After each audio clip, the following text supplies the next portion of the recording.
కూడా ఆమె ఏం చేసిందంట? ఓర్పుతో ఆయన్ని గోజాడటం అనేది జరిగింది. కాబట్టి మనం ప్రార్థన ఎలా చేయాలి?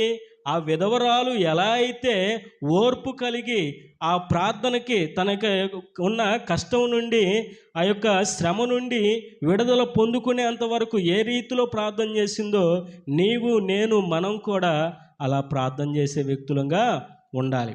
ఏవండి, అన్యాయస్తుడైన వాడే మాటి మాటికి ఆ విధవరాలు అడగటం వల్ల న్యాయం చేసినప్పుడు, నీవు, నేను నమ్ముకున్న దేవుడు న్యాయాధిపతి అండి.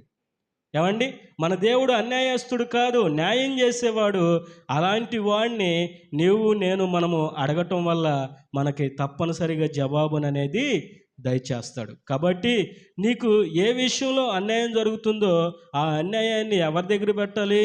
దేవుడి దగ్గర పెట్టి నువ్వు ప్రార్థన చేస్తే దేవుడు తప్పనిసరిగా నీకు జవాబుని దయచేస్తాడు.